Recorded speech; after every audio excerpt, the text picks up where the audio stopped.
அன்று மண் மொழி மானம் காக்க இளைஞர்களை ஒருங்கிணைத்து ஆதிக்க சக்திகளிடமிருந்து தமிழ்நாட்டை மீட்டெடுத்த பேரறிஞர் அண்ணா வழியில் இன்று தமிழுக்கும் தமிழ் மக்களுக்கும் அரணாக களத்தில் நிற்கும் ஒரே தலைவர், மக்களின் ஒற்றுமையை சீர்குலைக்கும் டப்பா எஞ்சின் கூட்டணிக்கு சிம்ம சொப்பனமாக திகழும் திராவிட நாயகன், இளைய சமுதாயத்தை முன்னேற்ற பாதையில் கொண்டு செல்ல தமிழ் புதல்வன், நான் முதல்வன், அண்ணல் அம்பேத்கர் தொழில் முன்னோடிகள் திட்டம், அயலக கல்வி திட்டம் என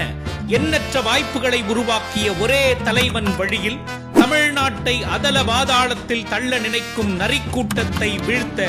7/2/2026 அன்று விருதுநகரில் நடைபெறும் இளைஞரணி மாநாட்டில் கழகத்தின் உயிர் நாடியான உடன்பிறப்புகள் ஒன்றிணைவோம். ஸ்டாலின் தொடரட்டும், தமிழ்நாடு வெல்லட்டும்.